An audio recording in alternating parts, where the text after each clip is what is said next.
All right, guys. So, welcome to today's. What is this? What I want to say meeting, but it's not really a meeting. I, I would call it a session, a Yeah, mental toughness session. mental toughness session. So I know some of you will be on day 10 of Pepe's program. Um, some of you, because I've been putting it on our social, but some of you might have just started today, and that's okay as well. Um, but we're going to get straight into it. I'm going to let Pepe take over for the next few minutes because I'm going to just keep an eye on people entering the room because for some reason I didn't press the just let everyone enter when they want to enter. Yes. But there you go. Guys, why do I look bright red right now? I look purple. What's going on? Okay. I don't know, David. Let's get into it. Okay. All right. So I know it's a bit early. So why don't we just start first with those that are doing the program? Somebody that just might have. I'd be interested to hear what you have found interesting in the program in the 10-day mental challenge. So if somebody would like to just say or have a question, if not, I'll just ask someone. I can see Harper there who's sitting down. Yes. Would you mind? Have you? There you are. Yes. How are you, Harper? Good, how are you? I'm doing well, thank you. Are you participating in the 10-day mental toughness challenge? Yeah, I've been taking a bunch of notes every day. Oh, really? That's great. So why don't you share with us a bit what you think, how it helped you, or how you've seen things differently? I've really changed my mindset on how to train, not just training to get better, but training for a purpose. Okay. Like not just training to train, but also knowing that it's more as important to get better physically as it is mentally. And even if you don't win every game, you're still getting stronger. Yes. So, yeah. Perfect. Well, thanks for sharing, Harper. Thank you very much. Yes, I see Lex and Ash. Yes. It's the soccer squad. I always see you together. How are you? We're good. Good. So, have you been doing the 10-day challenge? Yeah. Would you mind sharing with us how you've been doing? Yeah. So what I like the most about it is what I've learned from the story of the good and bad. Yes. Good, bad, who knows? I like that story a lot because it depends on the way that you look at the situation that you're in. And that definitely helped me a lot to look at my past events and see oh, I could have done that, and next time I'll do that. Yes. That's great. What I liked about it is how you said about the coaches. If they yell at you, they mean they're just trying to help you and stuff. Yes, true. That's true. And sometimes they don't know really how to help you. So one of their ways is just shouting. I'm not judging the coach, but that's just sometimes a way that they do it. So, and then you can decide what meaning you give it, right? Yeah. Yeah. Great. Well, thanks, guys, for sharing that. So I think that we're about ready to go. Would you say, David? Shall we get started? Yeah, let's get going. We'll just keep letting people in. Yeah, great. So one of the things that I want to focus on today, and it's great that you guys are taking notes. The first thing that I would say is that it might be a bit more heavy what we're going to do today because I'm going to go more into the tactical of how I work or help a player. It doesn't matter at what stage they're in. And the reason being is because several of you were asking me, hey, how do I know if I'm making progress? Which was a question. What happens if I hit a plateau?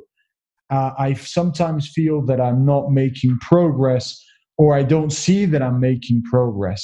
So this is something very typical that I've been hearing. Or how do I know if I'm in the right direction or in the right path to achieve that goal that I have in the future? So we'll be talking about that, because funny enough, when I asked you guys, send us a question, those were the questions. And if I don't address your question today, feel free to send me an email, as I said the other day, because I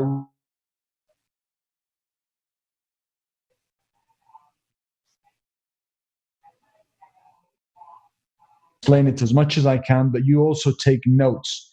And actually, you're going to have homework to do. So, but this homework, or I would call it training, is so that we can meet another time, we can evaluate it, and then properly adjust your goals. So does that sound like a good plan to you guys?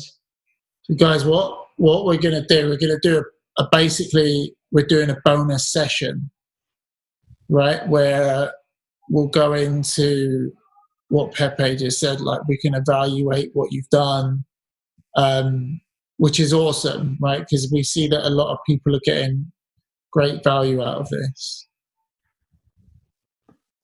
Perfect. So one of the first things that we need to think of is, how do we know if we're making progress? So imagine that you're playing a game, and imagine that the game starts, right?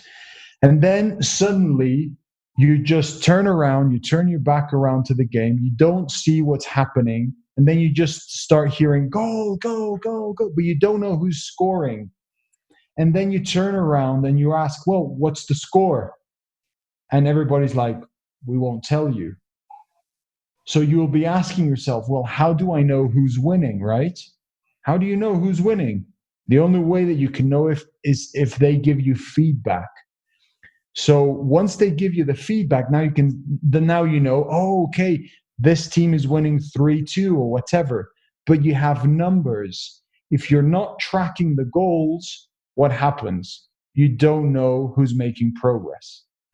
So this is very important, so that you know when you're making progress and when you're not.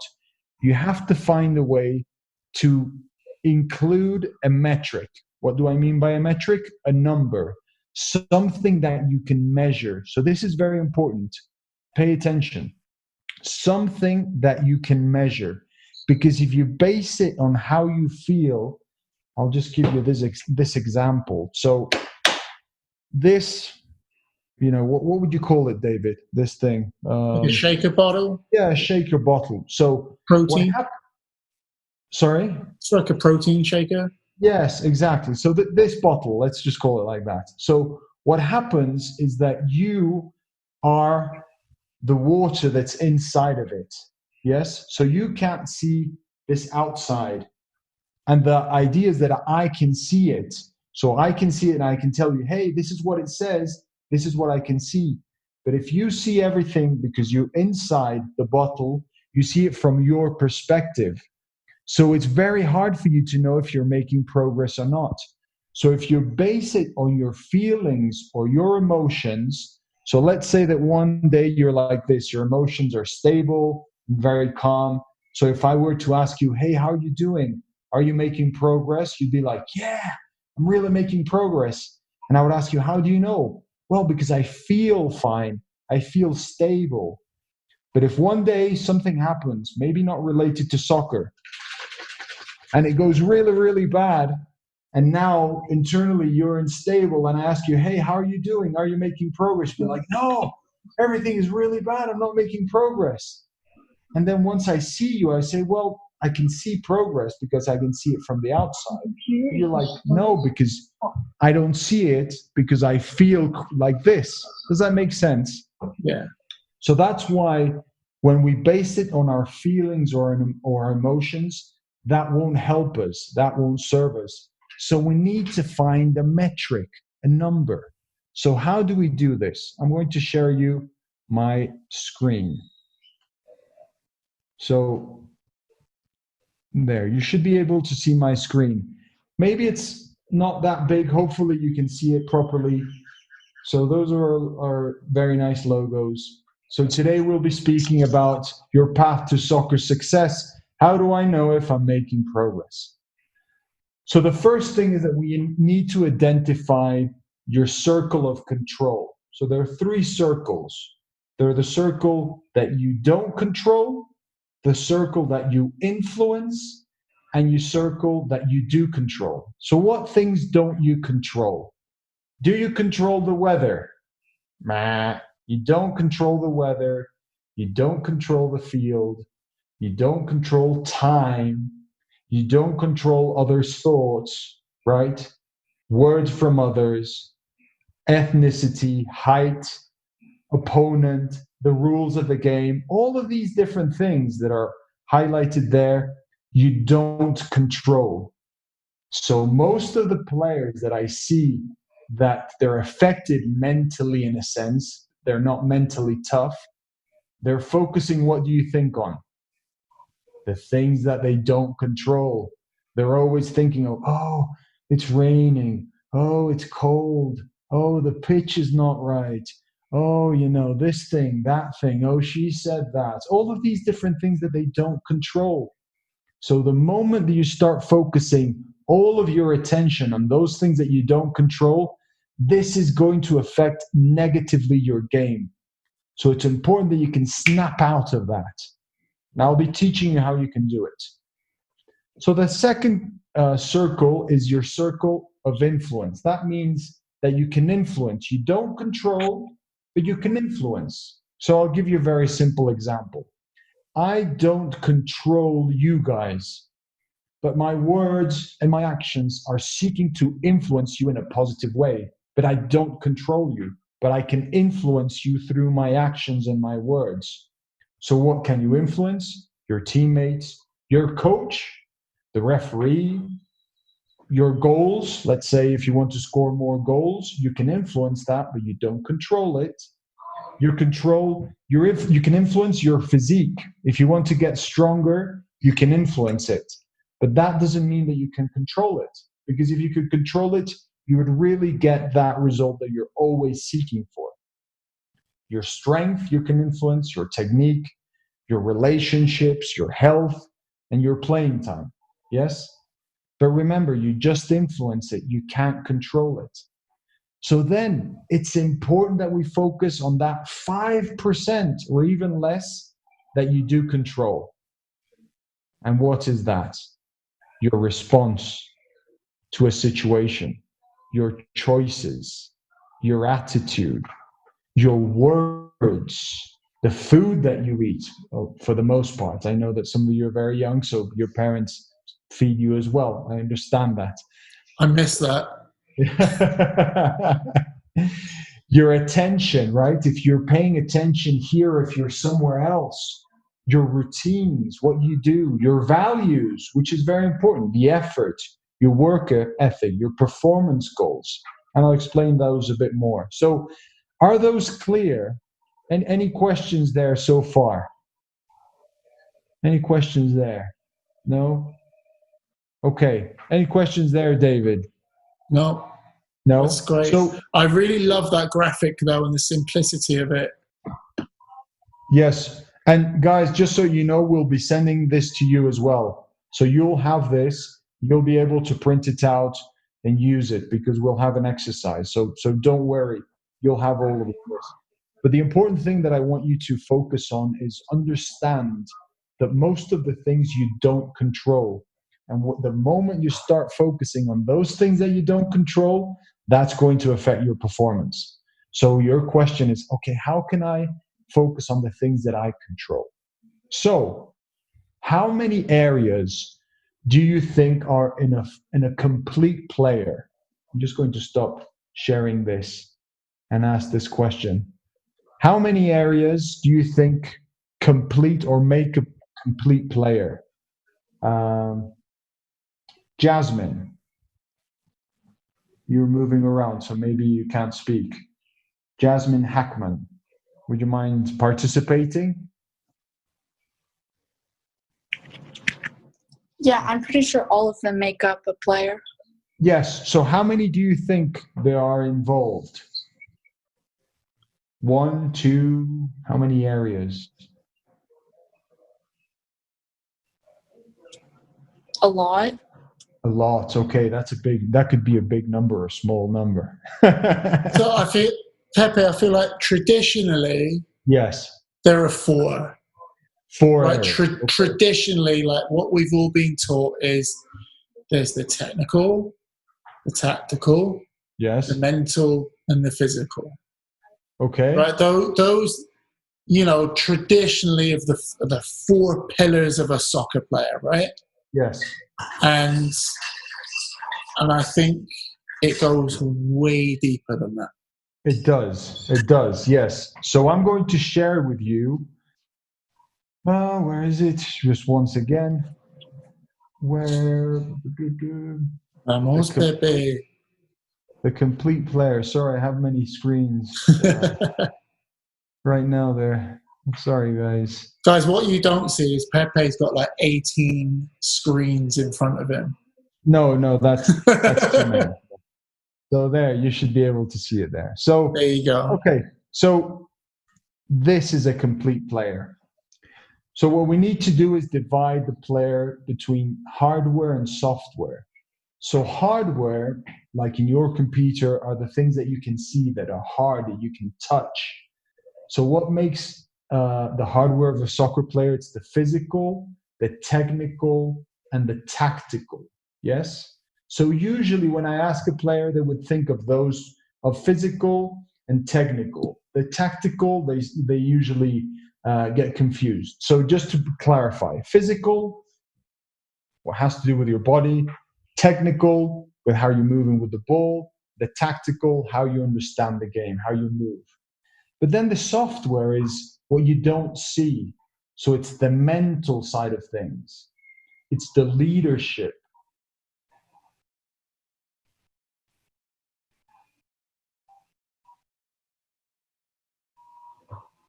Progress. The first question is, well, how many of these areas are you really paying attention to? How many of these areas are you improving? And many of you, I know that you're working with David, maybe with the technical and physical, but the other areas maybe you're not really paying attention to. You just say, oh yeah, it's nice to have, or it's a good idea. But imagine if you're only working 2 out of these 6.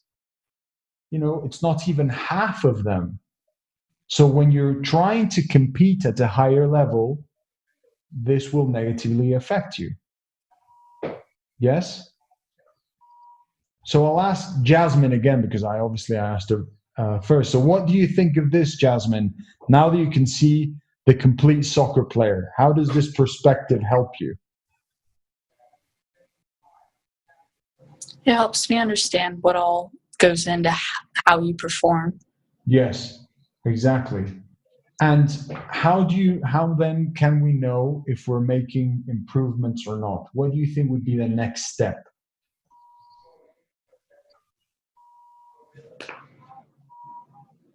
Maybe to track where you currently are and see, like, if you improve, like, find a way, like, with technical, time yourself on how long it takes you to do something, or physical, like how much can you lift or something. Exactly. Very good. Very good. Great, Jasmine. Very good. So we need to know where we stand. That's very important. So the next slide, and as I said, don't get overwhelmed. There are lots of concepts. We're going to send this to you. You can fill it out, but it's just so you become familiar with them. The next concept is this.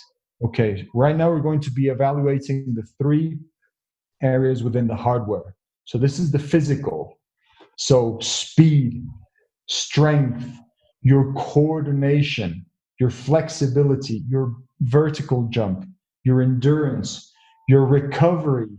All of these are things that you can assess. So what I suggest that you do is, once we send you this, is that you assess it and say, okay, where's my speed? How would I rate my speed? From 1 to 10. 10 is the highest, 1 is the lowest, right? And the idea is that you compare yourself, and here it's where it's good to compare yourself. It helps you with one or an imaginary player, you could also say, but that is in your age bracket, your league, or your region. So if you start comparing yourself right now at this point with, I don't know, Leo Messi or someone like that, or Alex Morgan, well, obviously your number is going to be very, very, very, very low. But you have to remember that you're going like this. So you need to find those top players in your age bracket, in your region, that you can use to compare yourself.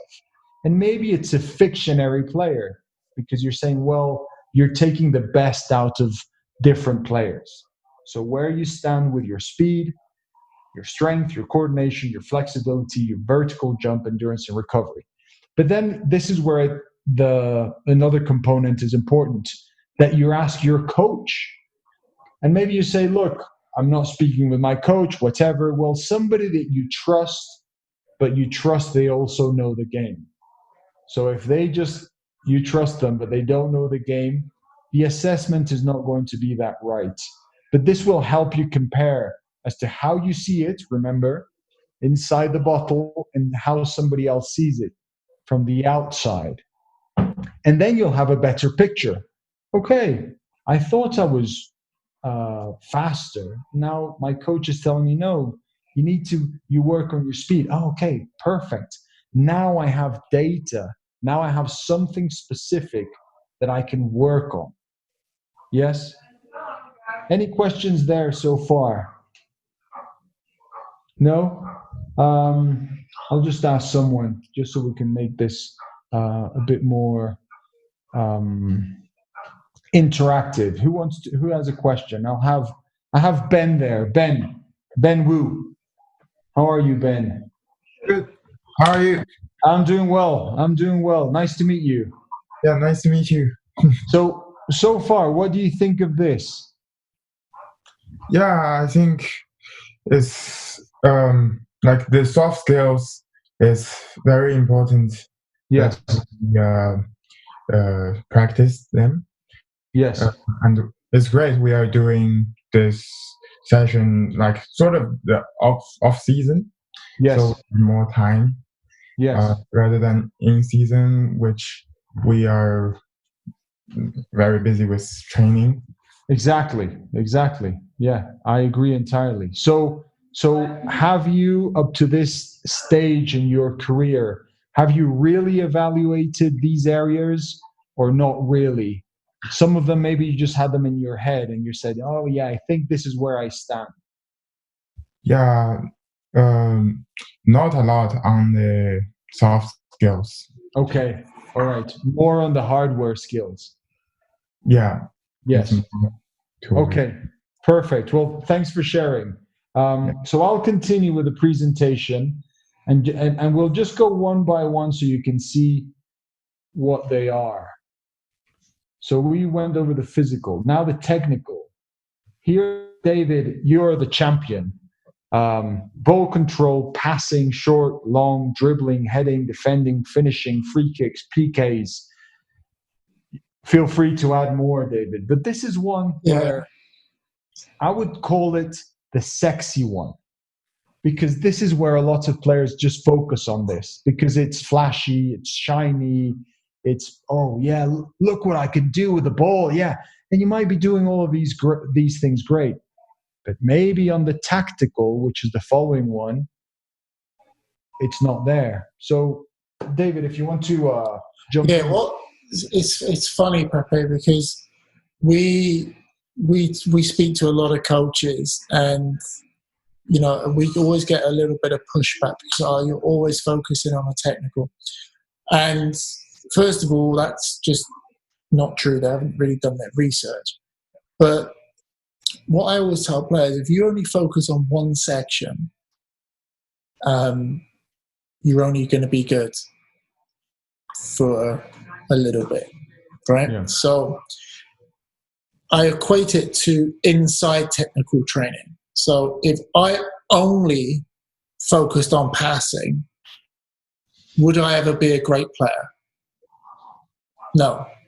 I could really be good at passing, But what's the point if I can't control it in the first place? I can't dribble out of danger. I can't shoot. Right? I'm just good at passing. And it's the same with the other pillars. Right? Yes. So with the technical, it's very, very important to get to the level that you top out at, that you're the best technically as you can be. But it's so important to not think that it is the be all and end all. Now, it's exactly the same the other way. If you focused on the other 5 aspects Yes. and not the technical, you're never going to be a soccer player. Right? So obviously with our training, with our social media accounts, we're heavy on the technical. And I'll tell you why I started to do that. Because when I moved to America, which was a long time ago, 2003, which some of you weren't born. I'm looking at you 2 soccer squads. You weren't even born then, right? So what I noticed were we had a lot of very, very good physical players, right? Good players who were super, super athletic, and they lacked the technical part. So I focused on that technical part. But I've always been very, very aware that if you just focus on technical, then you may become a really good freestyler, right? And the funny thing with freestylers, and I have a huge amount of respect for freestyle soccer, like the trick people, right? Huge amount of respect, because I know how difficult it is, but they're not very good at soccer. Facts, right? They're just not. So it's super important to give equal attention to every part of it.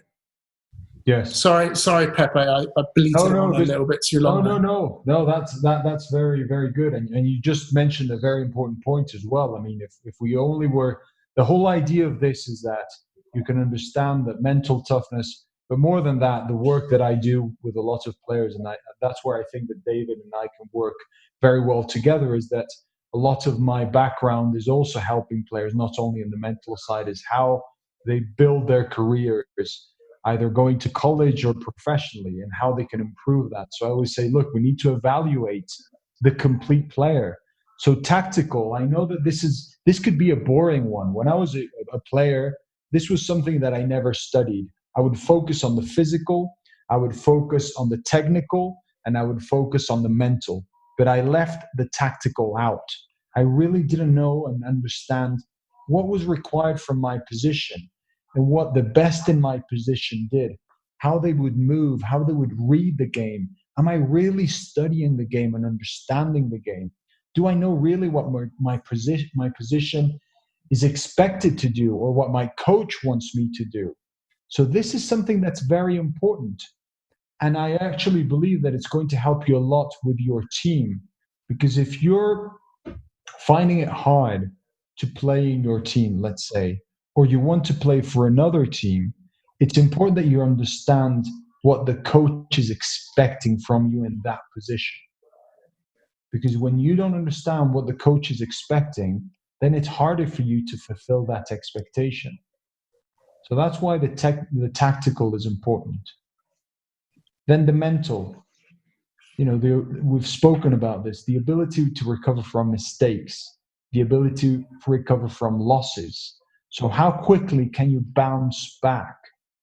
So this is very important within the mental. The confidence with the ball, we've spoken about this. The confidence without the ball. Hey, I don't want the ball. Don't give me the ball right now. Yes, That was me. Or you have it and you want to get rid of it as quickly as possible. Your internal chatter. Now remember, we spoke about this, that your internal chatter, most of it, it's normal that it's negative, because there's a part of it that we can't control. It's just like pumping thoughts, blah, blah, blah, blah, blah. But the important thing is that we can start realizing and noticing how they're going, and then we're addressing them and directing them towards something that helps us. So that's your self-talk. Do I take responsibility of a situation? Let's say that you You're playing a game. Your teammate is going to give you the ball. They miss the pass.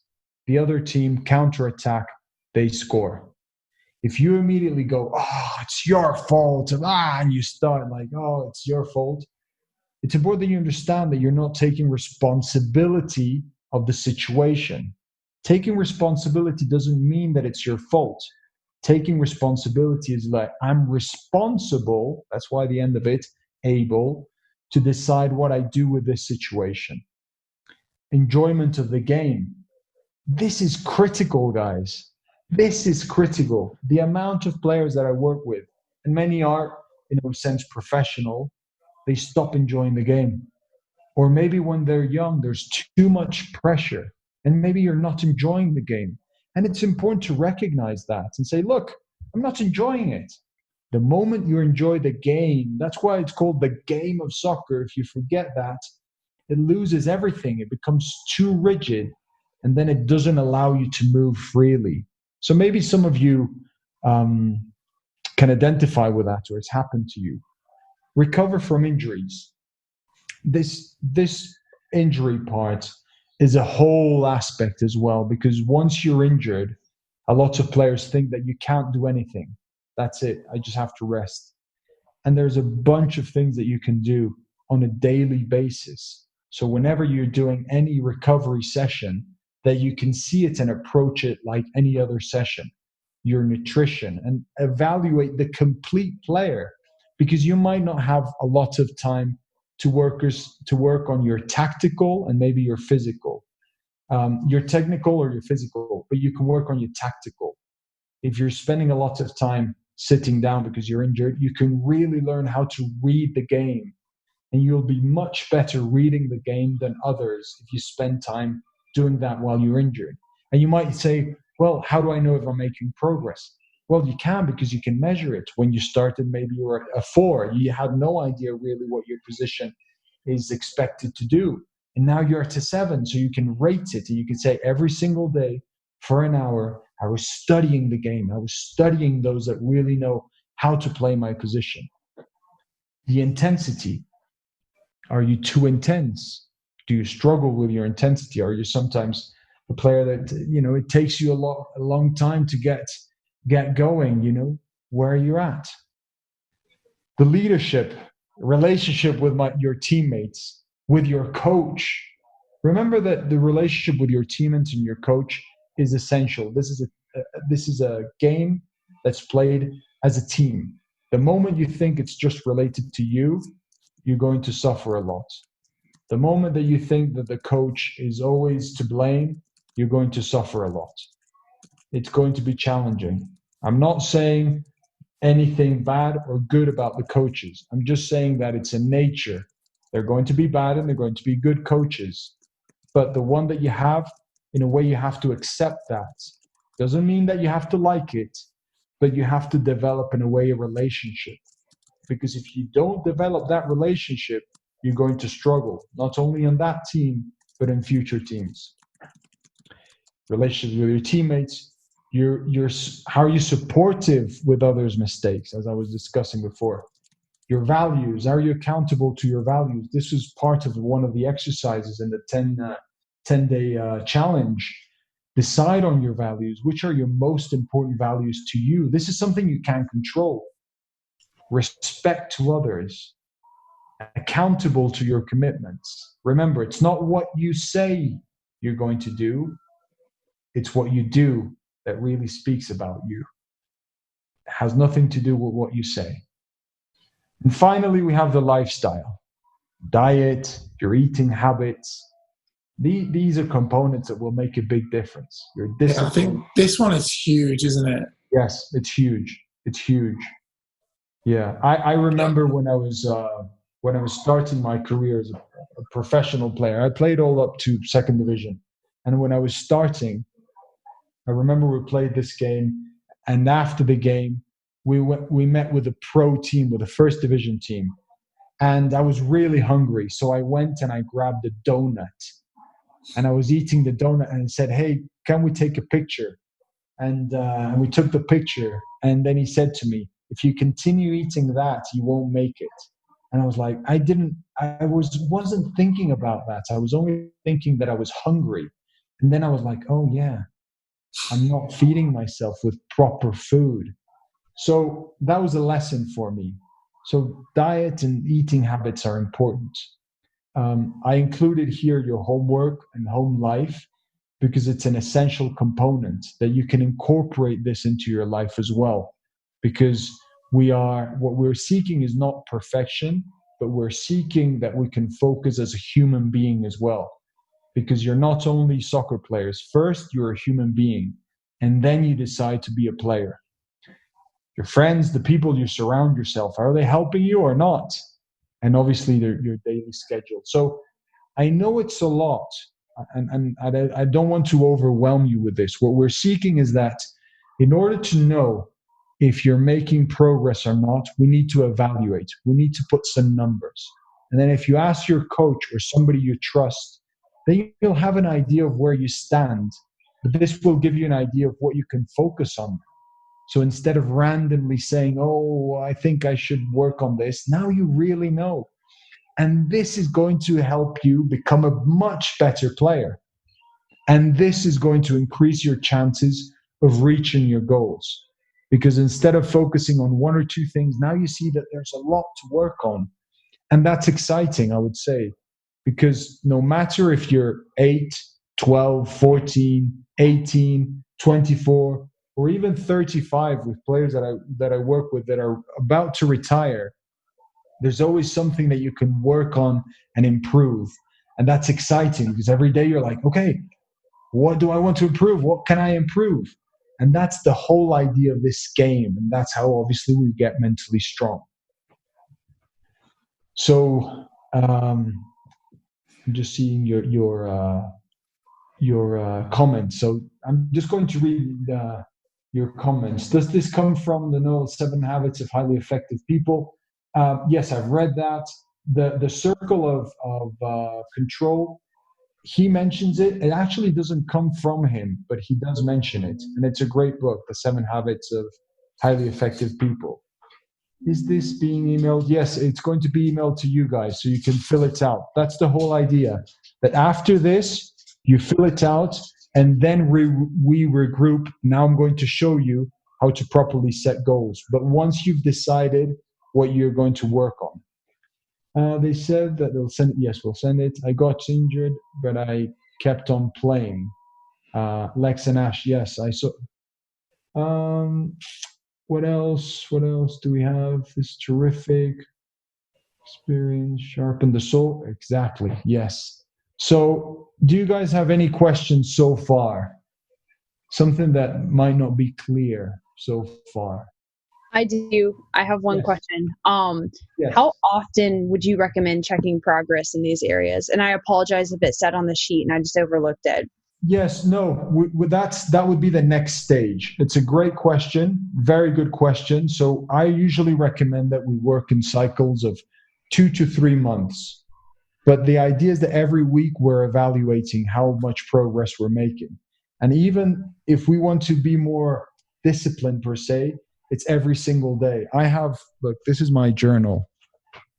It's not that I'm promoting it, but it's my Zero Excuses journal. So you can see here how every single day can you see it there?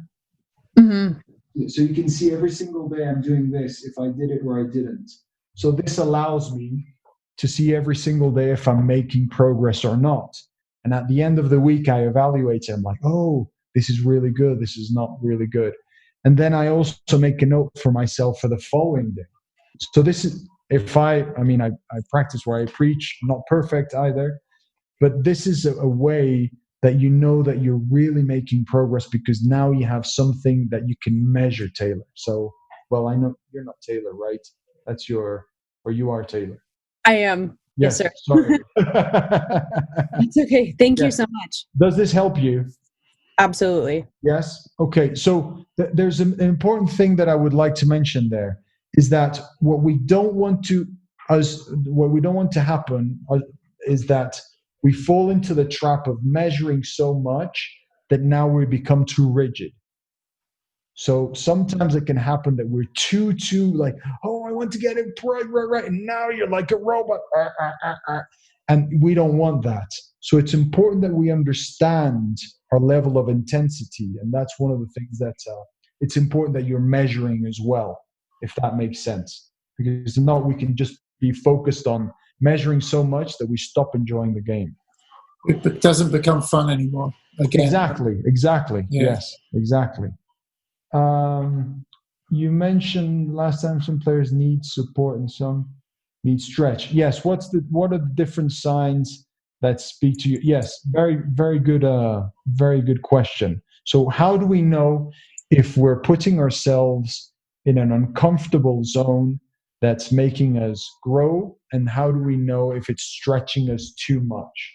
So this has actually been studied a lot. There's not a specific thing that you could say, look, do these three things. But the whole idea is that you do go based on how you're feeling and in the environment that you are.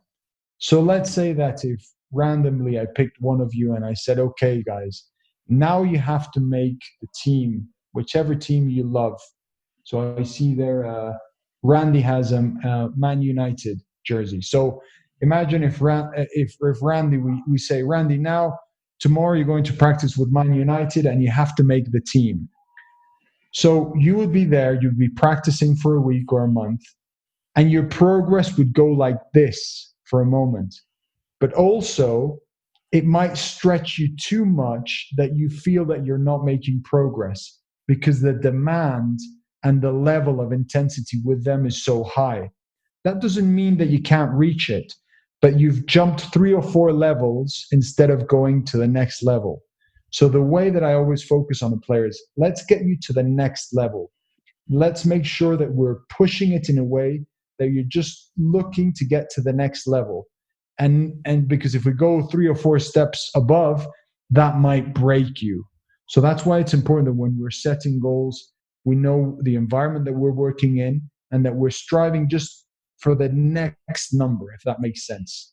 So I hope that answers your question. Tristan, are you there, Tristan? Are you there? Yep. Yeah, I'm here. Yeah. Okay. Does that answer your question? And if not, we can make it a bit more specific. No, that's great for sure. Thank you. Yes. Perfect. Pepe, Yes. una pregunta. Yes. Sí. Your journal. Yes. ¿Está disponible en inglés o no? No, not yet. Okay. Solo español. A lot of people are asking for it. Yeah. So which would be great. What I can do is find a way to get you like the basic template so you can print it out, or you can buy a journal and then you can just fill it out in that way, if that makes sense. Tre malo, Pepe. Tre malo. That's a combination between French and Spanish. Franglish. Yes. But I would be happy to translate part of it and send it to you guys so you can print it out and use it. There's a question where Andy Fleming said, okay, so this is a quote from Andy Fleming, who is Xavier University soccer director. You need to be able to make sacrifices if you want to make it as a pro or even college level. How would you incorporate this info into all you've just explained? So basically, this is the thing with sacrifices, right? Now, you look at Alex Morgan, okay? So Alex has won 2 World Cups. She has won an Olympic gold medal. Now, Alex missed out on proms and, she missed out on a lot at college because she was away with the national team all the time. Did she sacrifice anything? She has won 2 World Cups and an Olympic gold medal. Is that sacrifice? I don't think it is. I think it's a change of mindset, right? And with me, like with Beast Mode Soccer, like why is Beast Mode Soccer well known? because I have sacrificed a lot of social time and other things like that. But again, is it sacrifice? Right now, he's 100%. And Pepe, you can jump in if I'm wrong, 100%. But he's definitely not wrong. Yes. Andy Fleming, he's 100% correct. But I feel like when these players make it, whether it's a college level or a pro level, they don't view it as sacrifice. Yeah. You know? Yeah. So I would say he's right, but I would also say when they're there, especially the players that I've worked with, nobody ever regrets not going to that 11th grade prom because they had soccer the next day when they make it as a pro. Yes. Right? Yeah. So, if you don't mind me jumping in, I think that, of course, it's a great word, sacrifice. Here we could go to the semantics of the word, what it means and everything. But I would say that sacrifice is when you don't have a choice. So in the situation that you're giving, so I just did this very quickly. So this is your comfort zone. So if we're pushing it outside of the comfort zone, this is your challenge zone. It's when it's challenging you, but you can choose. And this is the area of sacrifice, which is basically where you're not choosing. You're put in that situation. You didn't decide. You don't want to do that. So if you're following this path in soccer and you don't want to do this, well, obviously it will be a sacrifice because you're not deciding. But when you're in a situation, if you go out with your friends, let's say, or the prom or whatever, or a wedding, I know lots of players that have missed weddings or birthdays. They're making a choice. It is uncomfortable. It's not something that always leaves them feeling great, but it's not a sacrifice because in the end, they say, I chose to do this. So the key word here is choosing. When you don't have an opportunity to choose, then it's sacrifice. And in my opinion, when we start seeing it sacrifice, it starts affecting our game. Because now the relationship with the game is, the game is taking from me.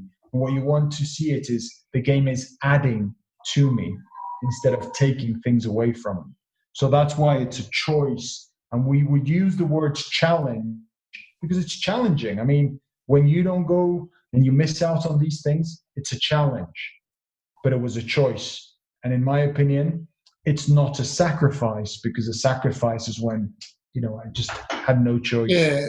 And I'll tell you another one, guys. Like, there's all sorts of peer pressure and everything, and this is just a personal experience, right? Like, one of my players is a girl called Ali Long, who plays for the US Women's National Team, just won a World Cup and everything, and her husband is a very, very good friend of mine. I had to miss their wedding because of a coaching conflict. I was doing, I was presenting at a convention. So obviously, I'd already said I'll do that. And what goes back to one of Pepe's slides is who you surround yourself with. So my wolf pack understand. So I had to tell Ali, I was like, listen, I can't come because of this. So whereas others would look at that as a massive sacrifice, people who are pushing you in the right direction will keep on pushing you in the right direction. Yes. Right. And I loved that slide of, I think it was the social part, again, correct me. The lifestyle. But lifestyle. And, surround yourself with good people and it will never seem like a sacrifice. Yeah, there it is. Yeah, friends who surround yourself. Yes. Yeah. Yes. Now, maybe the other thing that I would add, guys, as well, and it's so that we understand this, and when we think about, let's say, the game, there are moments when you won't enjoy it. I can assure you that. There are moments when you won't want to practice. There are moments where you don't feel like it. And it's normal.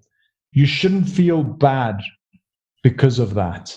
It's normal. It's something that happens. In fact, when it's challenging, many situations that are challenging, it doesn't mean that it's always nice in that moment. And this is something that I see that a lot of players struggle, because they're like, oh, this is hard. Preseason can be hard. Practicing can be hard. But that doesn't mean that it's not something that you want to do. So I believe that that's something that's important. I'll give you another example, and I know this doesn't apply entirely to this, but somebody that through history has seen as someone that has done great things in his field for many years, and still to today we say, wow, is Michelangelo. Artist, painter, everything. He did everything. He wrote poetry, all sorts of things. Till today, we're like, wow. And he painted a Sixtine Chapel, which is amazing. People say this is one of the best things in the world. It's really nice. You could study more about this. But when people see it, they're like, wow, this is amazing. This is great. But then he said, well, I want to tell people that when I was painting this, it wasn't that great. So what he did is that he painted himself in a way. And when he was painting the ceiling, he had to be like this and like that all the time. So he said he had neck pain, problem with his eyes, back pain, because every single day he had to do this. He really liked it. It was his passion in a way, but that doesn't mean it was easy. He really had to go through those challenges as well. So I share this story with you because if we want to make a difference, if we want to improve, we have to associate that there are going to be some things that are challenging, that are hard, but that in the end, it's something that we chose, but that we recognize that there are moments as human beings that we won't feel like it, or it's going to hurt mentally or physically. So, not sure what you think, David, there. No, I 100% agree. Like, to me, it's all how you look at it. Yes. Exactly. Although I did kind of get FOMO when I saw the pictures from the wedding. Yes. Yeah. Yes. Which is normal. Yeah. So I'll open up for any questions. I mean, the idea of this is that you can take this, we'll send it to you guys, you print it out, and then the following session, you bring these things. If you don't, we'll make sure to send you the recording in a way. It would be great that you're here so we can take the next step. So any questions? Guys, everybody who put their email in the chat, I'm just going to sign you up through Pepe's website for the 10-day challenge, and then you're in the database. So I'll do that immediately afterward, and then when Pepe sends the PDF, you will be on that list. Yes, that's so. So if you haven't signed up for the 10-day, it would help us so we can get it to you as well in a quicker way. So if it truly hurts mentally, what do you think is the best way to get back on track and stay focused without hurting your game and attitudes towards it? That's a great question. So let's say that mentally it hurts, that maybe you're tired, things are not going your way. So I would say that sometimes, not always, that means that you might need a rest. You might just need to take some time out, a perspective, where you're taking a day off.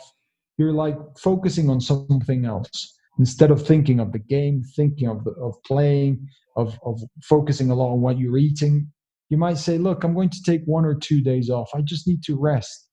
And many times when we rest our mind and we stop thinking about that, it helps us to find perspective. And perspective is essential when we're finding or when we're trying to come back to the game. So I'll give you a simple example for me. Yesterday, I wasn't feeling that great. I was actually feeling quite crappy. So I said, look, I'm going to do the important things that I said I was going to do. But then the rest of the day, I'm just going to take it off. Because I knew that my performance wasn't going to be that great. What did it do? Today, I was like focused. I was like, yeah, I'm ready to go. So many times it's just taking some time off.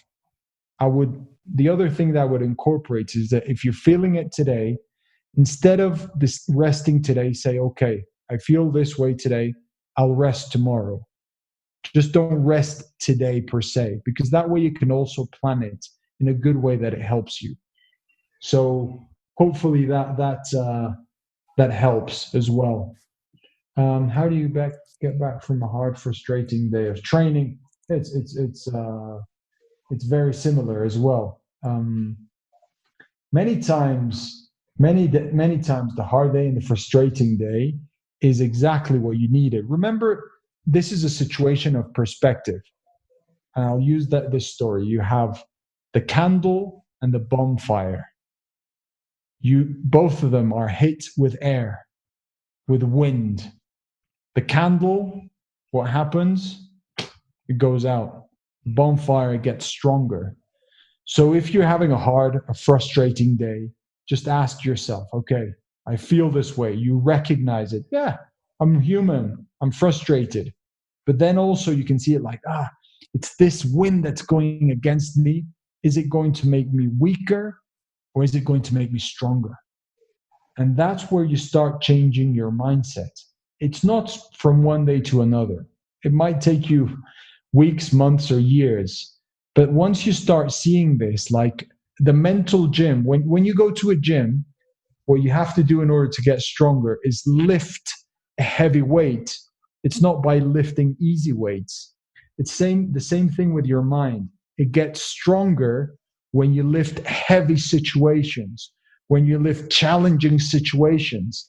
That's when it's getting stronger, not when it's easy, if that makes sense. So when you see it that way, you're like, oh, this situation can make me stronger. Yeah, okay, now how do I refocus towards that? Does that make sense, David? What do you think? Makes sense to me, yeah. Yes. Harper, does that make sense? You asked the question. Feel free to jump in. Yeah, that helped a lot. I know that some days are just down on like training sessions, and so now that I will know to get a different change of perspective, that helps a lot. So would you say that sometimes it happens to you and you feel that it only happens to you? Yeah, because then I see my teammates just having like a really good training day. So then it's hard on me because I feel like I'm not committing to the team, but putting in to the team sometimes. Yes. So, which is normal. Comparing with others is normal. Sometimes, as we've done, it's helpful because you know where you stand. But sometimes in practice or in a game, your perception of someone is influenced by the way you feel. If you're not feeling well, your perception sometimes can be that everyone seems to be doing great and I'm not doing well. And it's like seeing it, oh, everything's not going my way. And then you miss a pass and you're like, oh, you see, it wasn't my day. And then you miss another pass, oh, it's not my week. And then another thing doesn't go your way, oh, it's not my month. So we can continue building up from just small things that are not related entirely to us or to our career entirely, if that makes sense. Yeah? Thank you. Yes. Lex and Ash. So I have a question. So during the slideshow that you did, the tactical part, you said that's really important too. But like, what do you suggest to like work on that? Like, what should we do to work on that part? So something that helps a lot, and David, you can jump in as well, is making sure that you're using someone for guidance into this. So I'm not the expert, but I know there are two things. One is understanding what the team in a way is expecting from you in terms of the tactical. But the other one is, okay, well, which players do I admire in my position? And you might say, well, I don't really know anyone in my position. Okay, who or which players, how can I find a player that plays that position and just start seeing them? Because this is an ability that you also develop by seeing players, but then also by learning through your coach that's explaining you exactly, hey, This is what your position is meant to do. And many times as players, we're afraid of asking our coach, hey, what should I really do? But I could assure you that when you ask your coach, many of the times be like, oh, let me explain to you. Because usually they love the tactical part. They could go on forever. So those are the two ways that I would suggest. Does that help? Yeah. Yes. Thank you. Yes. You know, guys, what we did in the 30 days of accountability challenge as well. Like, we have you. Do you remember we had you watch a game? Yeah.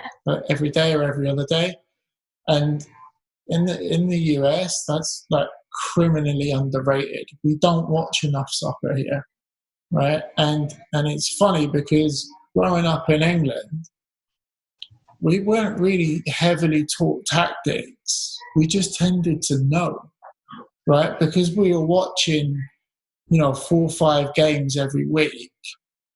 If the coach said, "Oh, we're going to play 4-4-2 with a flat back four, like Arsenal offside trap," we would just know from watching football how to play an offside trap, and that is insane, right? Because it's almost like you're self-taught.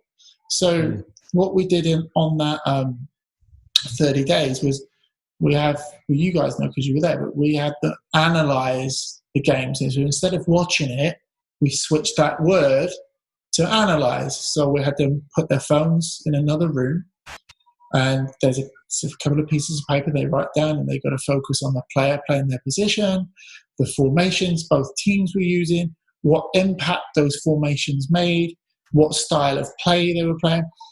And then you're kind of taking ownership over it as well, because really the goal for you guys is, if you've been playing left back all season, and on Friday night you get a text from your coach, and they say, "Oh, listen, so-and-so's injured, tomorrow I need you to play the false 9."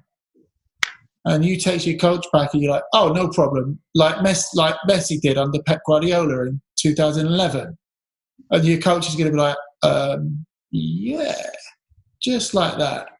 And then because you've got that slight obsession with it, you're then a self-taught expert on it, right? So your coaches are always super valuable, but you should also take that ownership of it. And with over here, I always equate it like, if I go to any basketball court in LA, and obviously I'm in LA, so it's Lakers and Clippers, right? But no one really cares about the Clippers. So you go to any basketball court and you can be like, "Hey, like, tell me about the game last night. How was LeBron?" And these kids will reel you off stats from the night before. Like, this guy did this guy did that. And that's what I want to get with, like, we call it like team BMS, right? Like beast mode soccer players. That's what I want our players to be like. And it will be a small percentage of them. Like, 500,000 people have downloaded our programs. 10% will listen to this, which is 50,000. Then maybe 10% of the 10% will actually do it. But it's a good question. There are two other questions that I would like to address if you guys are okay with it. One is Lexi asking about, in practice, I'm confident, super confident. When it comes to games, I lose my confidence. What is your advice? The first thing that I would say, Lexi, is that this is something that, I know I say this often, but it's normal. It happens to many, many players, and it happens in stages. So usually what happens is that the meaning of practice and the game for you, it might be very, very different. So practice, you see it in a way, and the game, you see it maybe like a really, really very important thing that if it doesn't go your way, something terrible is going to happen.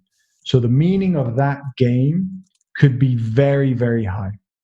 The other thing, and I'm not saying it's not important, but the other thing could be related to mistakes, because maybe during a game you're afraid of making mistakes.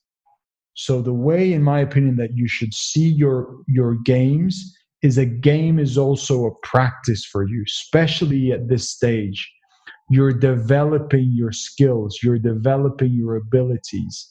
And in a game, if things don't go your way, I would say it's normal, because that's where you're also practicing, so that you can see these games as an opportunity to continue to practice. Now you're putting into practice what you practiced, if that makes sense. And that you can find ways. And after we do this evaluation, the other thing is that you start thinking, okay, did I evaluate the complete player? Yes. Am I doing everything that I said I was going to do? Yes. After this game, am I going to evaluate and continue to improve things? Yes. So what am I worrying about? I'm making progress. That's my focus, making progress. And sometimes making progress means that you stumble a bit. So I know it's a very quick answer, but a lot of the program is focused on this, on the reframing of how you're seeing a situation. Does that help, Lexi, if you're listening to me? Yeah, that helps a lot. Thank you. Yes? Yeah. Perfect. Yeah. Any questions with that, or something specific that you might want to say, hey, and how about this? I'm happy to answer. No? It was clear? I have a question. Yes.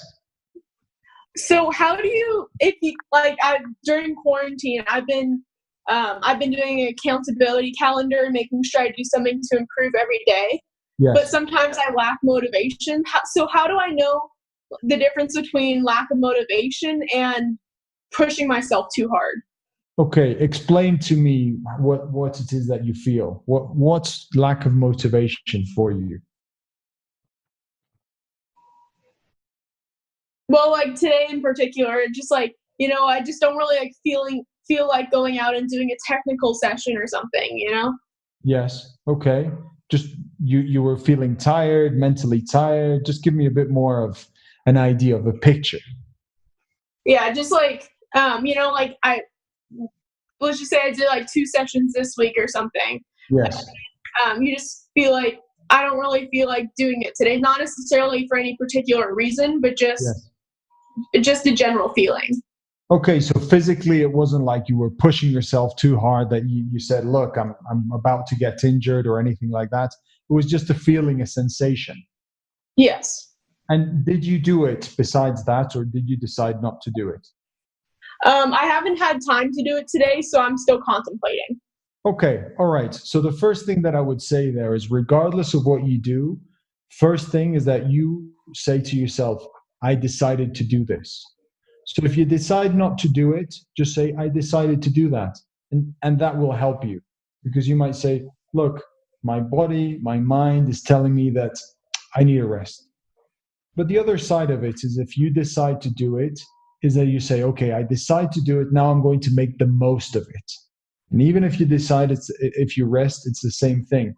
The only thing that I would say add to that is that many times you won't feel like it. That's the thing. Many professionals, and whatever level, you won't feel like it. So if we're always waiting for that motivation, it will depend on how we feel. And if you remember, the difference between amateurs and professionals is that amateurs do things when they feel like it, and professionals do it regardless of how they feel. So the word of motivation is very wishy-washy, because motivation, many times we don't feel it, so we have to, in a way, push ourselves to do it. My recommendation is, if you're already kind of questioning it, just go for it. Maybe you reduce the time. Maybe it's not full hour. You do it for 30 minutes. But at least you know you're making some progress. And if tomorrow you feel it again, okay, then decide to rest. Okay, thank you. Does that help? Yes, it did. Yes. And the key thing here is, and I'm sure you speak about it, David, is if we only wait for motivation to come in, to jump in, that's not going to be good enough. There are many, many times that you won't feel like it, and that's okay. That's not a problem. But the idea is that we continue doing it. If it happens after 3 or 4 days, it continues to happen, then maybe it's that we need to rest or recalibrate, find a different perspective, and then go at it again. Yeah. Okay. Thank you. Okay, guys. Right. Pepe, I think we'll call it a day here. Yes. Yeah, this is So guys, Pepe and I will get together and we'll discuss when the next session is going to be.